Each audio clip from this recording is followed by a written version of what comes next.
Okay, now let us derive an expression for the total energy.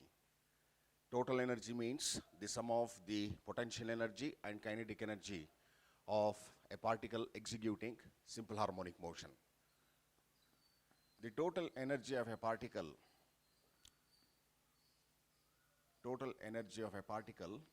executing simple harmonic motion is the sum of its potential energy and kinetic energy. So total energy equals PE. What is the value of PE? Half m omega square y square, which we have already derived. And what is the kinetic energy expression? Half m into a square minus y square. Now we need to just simplify this.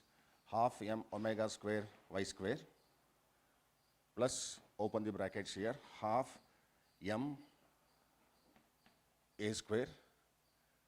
The kinetic energy is half m omega square a square. So it is half m omega square a square. I have added omega square here because the expression for kinetic energy is half m omega square into a square minus half m omega square y square.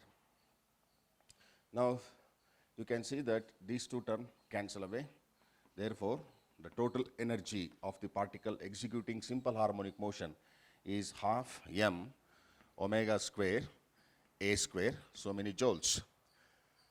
Now here, since mass of the particle omega, that is angular frequency of the particle executing simple harmonic motion, and amplitude, that is the maximum displacement, they are all constants. Therefore, total energy is constant. So the energy of the particle executing simple harmonic motion is according to law of conservation of energy. What are the terms here? M is mass. M is mass of the particle executing simple harmonic motion. Omega is the angular frequency.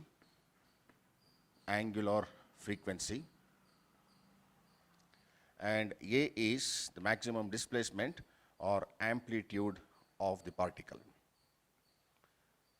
Now, we can represent the total energy of the particle executing simple harmonic motion to show that it is a constant. Say for example, now let's take this diagram. Now let this curve represent the potential energy of the particle, and this curve will represent the kinetic energy of the particle. Then this line will represent the total energy of the particle executing simple harmonic motion.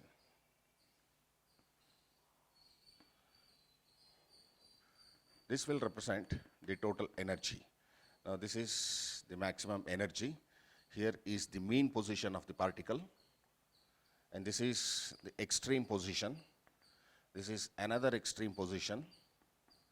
You can relate this to the motion of the bob of a simple pendulum. So this is the position A and B, as we have here A and B. This is the mean position O. Now you know that at mean position, kinetic energy is maximum, and at extreme position, kinetic energy is 0, potential energy is maximum. So here, kinetic energy is 0, PE is maximum. So we have now shown that the total energy, which is the sum of kinetic energy and potential energy, varies from 0 to maximum, and it is a constant, which is shown by the straight line. Okay.